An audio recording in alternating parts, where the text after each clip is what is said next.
good morning to all of you. And I'm Samita from Beautiful Spotless Skin team, and I'm sure all of you must be doing really good. So it's such a nice morning, and in the morning, it's such a good feeling when we are here with our Insta Live to talk about something which is really close to all our, hearts, and which is an issue which is quite common, chronic, and bothers most of us. So today we are here once again for our Insta Live session, and the topic is acne management. So as I said before, acne is something which is so close to all of us because most of us has gone through that phase of acne vulgaris. It is so common, such a chronic thing, and at times we feel that almost anything can cause acne. Like, the weather is continuously changing, and even I can see some breakouts. So acne is so common, and almost everything seems to be causing acne. So it becomes even more important to talk about acne and understand what causes acne, why acne is caused, and who are more prone, whose skins are more prone to acne. Then we'll also talk about acne vulgaris, acne issues and that acne is so common. Even we see acne in adults these days. A lot of acne issues in adults, maybe in women, more in women.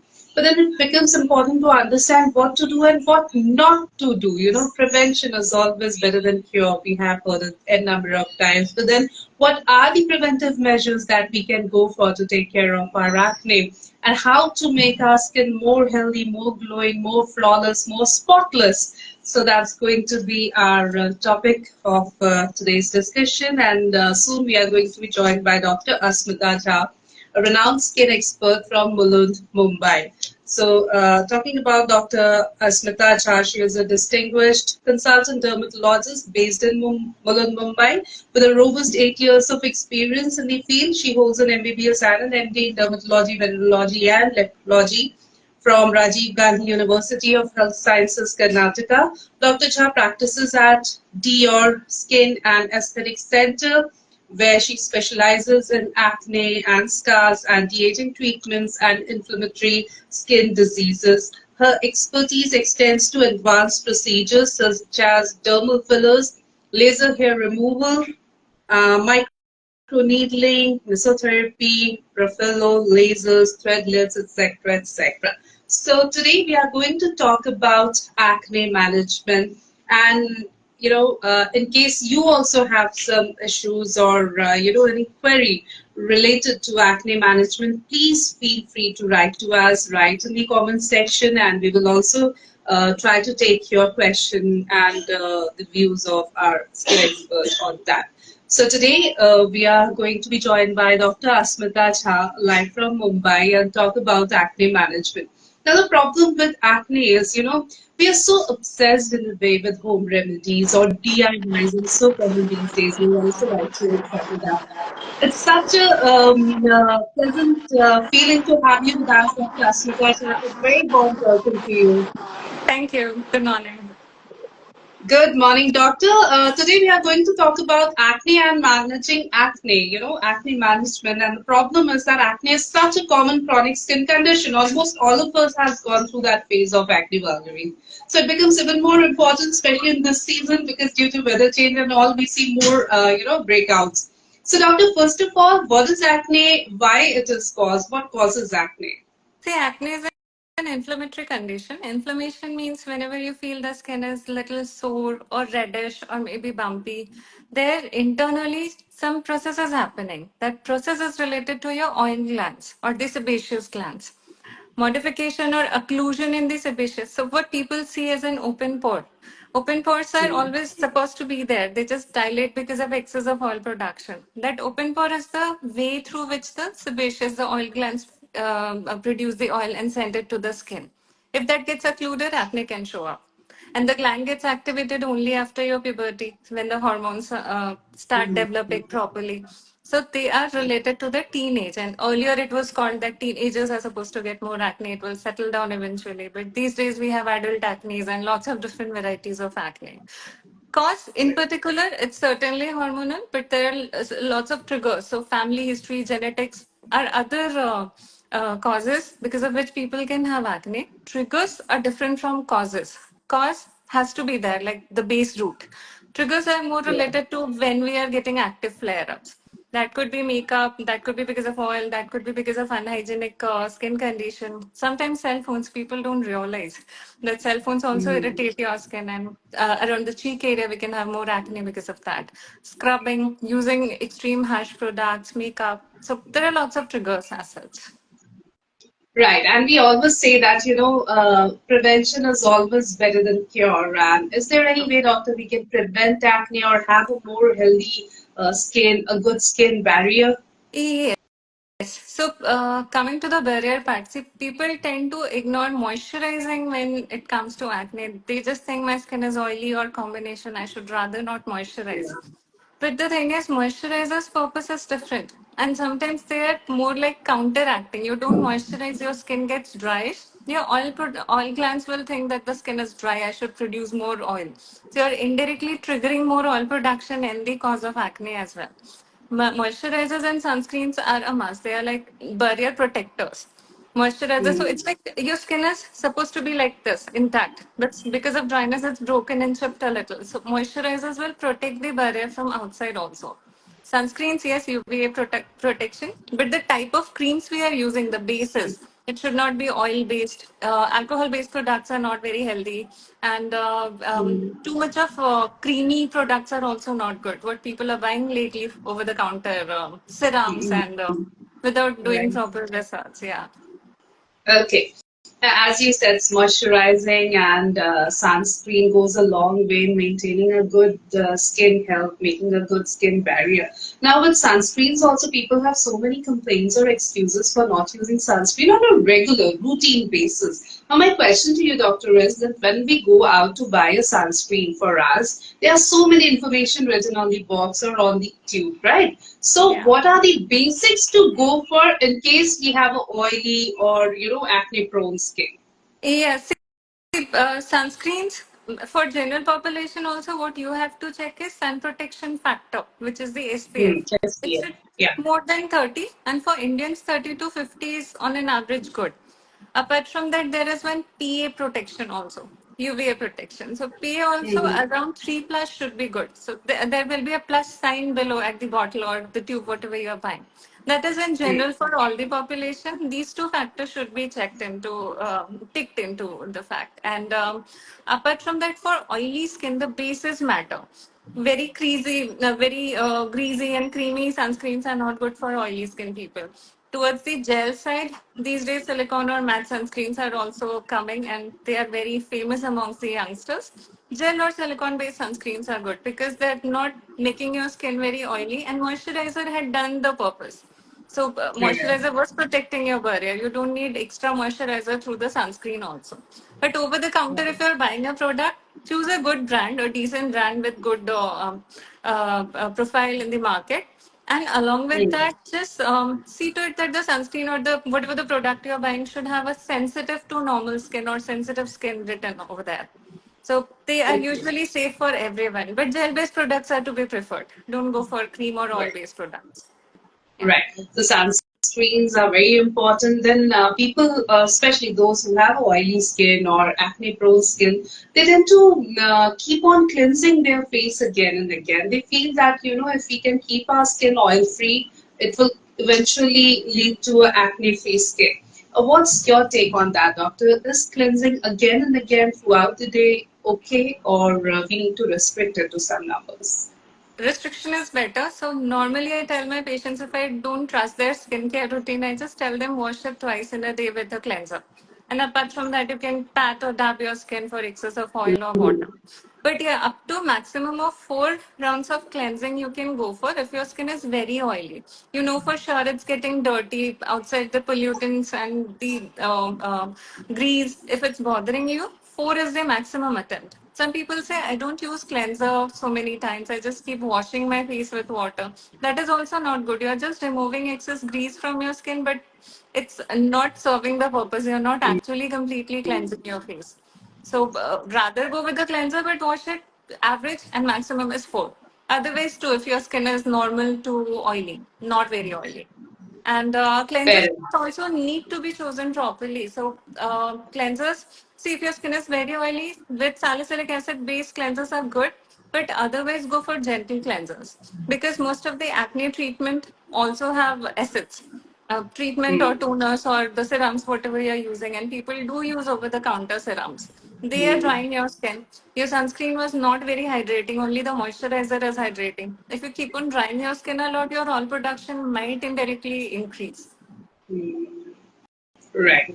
Now, doctor, I'm sure you will also agree with me. Whenever we have breakouts, the first thing we do is to apply something on our skin, either from the kitchen, we'll go on applying basil, curd, turmeric, whatever we get the hands on, True that. toothpaste, garlic, lemon juice. Then we have these over the counter topical applications, and we are so fond of these topical applications because initially they work wonderfully. It looks like that we have got a magic cream, because we see a radiant glow in our skin. But with time, we understand that this is making our skin more addicted towards whatever that tube or cream is. Now, my query is that is it okay to go for these home remedies or over the counter topical applications or DIYs, which are in so much trend these days? Or we need to go and consult the doctor at the very first place? See, if the acne are very mild and the person is not very young, like for kids, I wouldn't advise any kind of DIYs. If the kids have acne, go to a doctor and see the nearest clinic. But for Uh, adults, if the acne are mild and it can be managed with certain stuff, you can use like sometimes I do say okay, occasional multani mitti is okay. Although that's not very much indicated because that also can irritate mm, your skin. But apart from that, using haldies or lemon juice is completely big no. Basin also might end up scrubbing your skin, and scrubs are not very good for our skin lately. Especially acne prone mm, skin, most of them are sensitive. Sensitive skins will probably get more inflamed, as in you may have more redness or irritation on the skin. And mm, curd and milk wouldn't do anything to your acne, so illogical. Besides all the home remedies, what we are using, adulteration is another issue. You don't even know what you're applying on your skin is pure or not. So earlier, maybe right. in age-old generation, it was working, but no, these days, no, don't use any home remedies. And lemons are highly citric. They might make your skin more sensitive than cure or treated. And Right. yeah, lately lots of people are icing their face a lot. I say once or twice if you're Mm, feeling hot or dull, you can ice, but the result will last only for a few minutes or maybe half an hour, not more than that. So that is also not very logical. Just keep your skin clean and do not touch it. If you keep touching your skin, it probably see our fingers have germs. We keep touching our mm. skin will probably transmit some germs over there. Apart from that, if I'm touching my skin again and again, I might end up scratching the acne. That is also not good. Right. And what about those topical applications that we get from Uh, a nearby chemist shop, probably? Yeah, so lots of topical. See, some chemists will give you a good product, but most of the chemists wouldn't give you the correct medicine. They might end up giving you very strong products, and half the times I've seen people coming with steroid-based creams. Steroids are amazing medicine, but they're not to be used for aesthetic purpose. They have their own indications. Serums, kids these days are coming with lots of serums. They just come with five, six serums. But half the times, few of the serums are counteracting each other's purpose. So very mild AHA or BHA based serums can be used, but not more than that. That too very mild and certainly not for kids. For adults only. For kids, you better go to the nearest dermatologist and get it treated. Adults, mild AHA or BHA based serum can be used.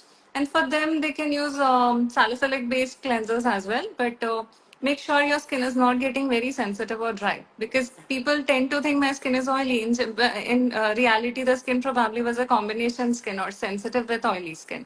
So BHAs also can react over there. Yeah. Um, I'm sorry, I lost you. Yeah, doctor, are Yeah. you getting my voice now? Yeah. Yeah. So I was saying that acne is one thing, but then post acne marks or post acne scars looks like the bigger challenge because eventually we know that acne will go away, but the scars they are like forever, ever, ever. So what's your way to treat those scars, or any way we can prevent having those post acne scars or marks? Yeah, so that's one reason why I was talking about the finger not touching your face. Um, if you pick on the acne, it will leave a mark. Acnes are more like touch me nots. You are supposed to pamper your skin and pamper the acnes as well. Don't touch it, they'll probably leave very faint scar. You scratch it or poke it, it will leave very dark, probably a black spot with a circular white hollow. And the scars, the proper depth, the depressed scars, they take even longer to be recovered, and their treatments are very painful. So rather don't develop those scars. About the dark spots, we do write some prescription medications and creams. Tablets don't have any role on the dark spots. Creams do help you to a certain extent. And then there are lots of procedures which can deal with those dark spots. But in the first place, you should avoid scrubbing and you should avoid scratching. While drying your face, pat dry your skin. People say that it was a pustule. The moment I washed my face, it just bursted. I did not do anything. But maybe your finger touched it or the towel touched it. Either of that would have irritated the pustule. So dabbing or pat drying your skin is very important. Zero scrubbing. Don't use very these days scrubs or the gentle cleansers also can come with some beads. Don't use too many beads if you have lots of pus-filled acne. Pus is the yellow white top on the pink bump. And yeah, certainly no picking on the skin. You pick your skin, it will leave a mark, and it wouldn't go if you are not treating it at all. Right, so do not touch the skin or your face. Keep your fingers away from your face. That's really important. And in case you have breakouts, please go and consult your doctor before they, leave That any treated. mark or scar. Yeah. Now, doctor, when a patient comes to you with acne, are there any tests that you normally recommend for proper diagnosis? For women, sometimes I do because if I suspect there could be a major hormonal issue, even girls, if I think they have other symptoms also, I do advise them certain hormonal tests. At times, insulin resistance also, I go for insulin tests as well. So, because of lifestyle, insulin resistance is getting very common. Even if somebody doesn't have a diagnosed PCOS, PCOS, everyone knows it's polycystic Hmm. ovarian syndrome. So sometimes it's missed on the scanning also, but people will have some features. The girl probably maybe a little bit overweight or facial hair, extreme acne, hair loss, period issues. In those scenarios, I do advise blood tests. And for kids, for adults, yes, because adult acne at times can come with some internal symptom. So if the symptom overlaps, yes, some lab tests and at times scanning. Scanning mainly to check out the polycystic ovarian syndrome's presentation, or however it is. Okay. Apart, Doctor, we are getting so much. yeah. Yeah. So, doctor, we are getting so many questions on, related to food. Somebody is asking that can I eat chocolate or would it lead to acne? Or can drinking more water help me with acne? Or how is sugar impacting acne formation? So, Okay. any recommendation on that? What to eat, what not to eat? Yeah, see, as per our practice, like I'm talking about the practical precautions and prevention. So, practically, oil, dairy, and sweet. Anything which has sugar or sweet. Sweet doesn't mean sugar alone. People say, I did not eat sugar, I just took good or jaggery. So, no, you have to be careful. Sweet means sweet. Don't take any form of sweet.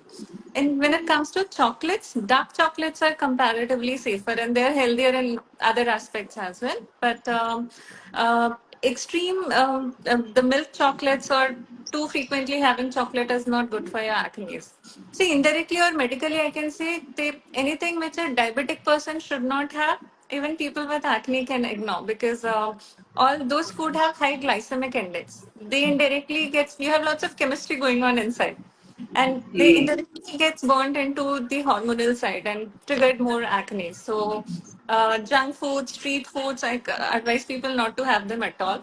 The healthier part of the food is the regular typical Indian meal is good. Green leafy vegetables and curries and dal is important. Fruits are important.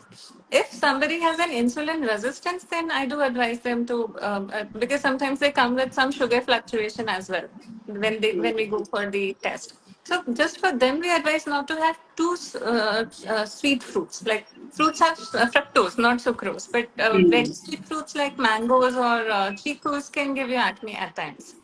And drinking too much of water. I again advise people to go for 2 to 3 liters of water only, because lots of people these days are coming with water toxicity rather. Toxicity is just a word used to make you understand that too much of water is also Mm, not good. You're just filtering out everything which was supposed to be in the body. Your kidney is also mm, overworking. Your urine should not be watery in color. It should have a little yellowish hue. If you're drinking so much of water, you're actually draining out things which were supposed to be in your system. So 2 3 liters is more than enough. More than that, exercise is important. So apart mm. from skipping oil, sugar, and extreme dairy, as in I'm not totally against dairy. You can have a little bit of curd or a little bit of milk and all. But yeah, if you have some features, which is like personally the doctor can tell. So if we think that this person and the body is not digesting dairy properly, then we advise dairy alternatives like oat milk and all. And exercise is very important. Exercise is a must. The more you burn out the calories, the healthier you are. Right.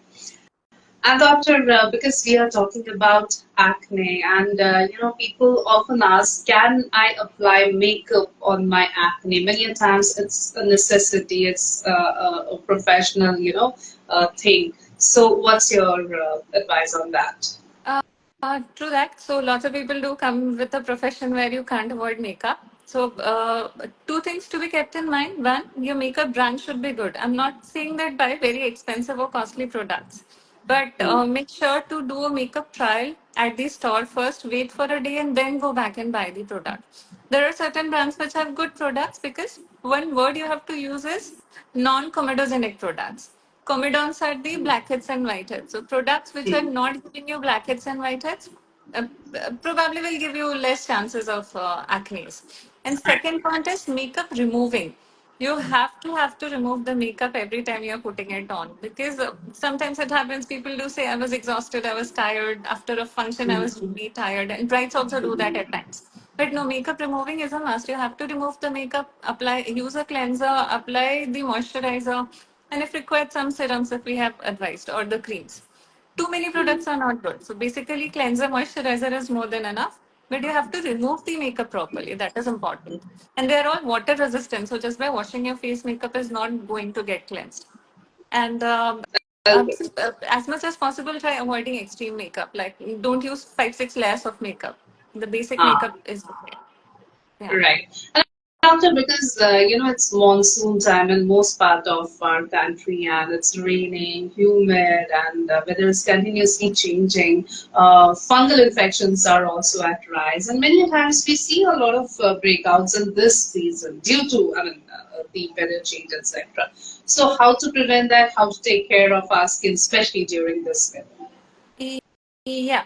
So one is cleansing for sure. So this is the season when I tell people that you can go up to 4 washes if the skin is very oily and greasy, because you need to remove the dirt and germs as well. And second step is all your products, especially the brushes or the sponges you use while applying makeup, should be cleansed very wisely, cleansed and dried properly, because they tend to have more of fungus and germs, and germs also, bacteria as well. Your pillow covers and sheets to be changed regularly. There are people who can't change pillow covers every day or every second, third day. I just advise them to use a clean kerchief on the pillow so that the kerchief can be washed every single day. See, our skin has lots of layers, and the natural oil, sweat probably while sleeping, everything gets into the pillow cover. And continuously every single day we're sitting on that same greased cover.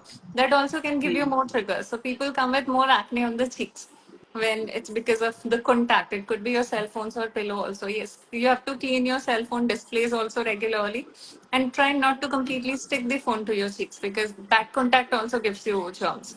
And your creams and the skincare and the serums could have a little bit of AHA or BHA, but 1 or 2 serums only, not more than that. So they help you exfoliate your skin a little. And I'm just talking about humidity, the monsoon in Mumbai. There are cities where it's not so humid, so don't go aggressive again. And sometimes, if you feel the skin is getting sensitive or not feeling comfortable about it, then skip the extra skincare routine and just use sunscreen moisturizer. Cleanser is obviously a must. Correct. And Dr. Asmita, before we wind up the whole session, any take home message for our viewers? Yeah. See, one thing is don't go over the counter while treating your acne. certainly no picking scrubbing. Acne can completely be treated. I just try assuring all the patients because I used to have lots of acne as a teenager and it can completely be treated. You can take care of the dark spots, you can take care of these scars. We have lots of procedures these days, chemical peels, lasers, and microneedling PRP. So, whatever the presentation is, don't go depressed and certainly don't buy oral medication. See, retinoids, yeah, this one point want to mention. Tretinoin is Yes. getting very famous these days because of reuse and influencers. One thing people have to keep in mind is that not every skin will tolerate tretinoin properly. Sensitive skin probably will break out into more rashes. And pregnant women should not be taking any form of retinol. Half the times they don't know about it. So don't go extreme with over the counter products. Basic salicylic or glycolic you can use if it's in a very mild form. And for teenagers, completely you have to go to the dermatologist. Don't treat it at home. You might end up worsening your skin. And just stay fit. Work out, stay fit, eat healthy. That's it. Right. Thank you so very much, Dr. Asmita. It was wonderful Yeah. talking to you. Thank you for your Likewise. insights and this very valuable and informative session. It was a pleasure talking to you. Likewise. Bye bye. Thank you, Doctor. Have a great day ahead. Viewers, thank you for your active participation. Stay happy, stay healthy, and stay connected. Have a great day ahead. Great day. Goodbye. Goodbye. Bye bye.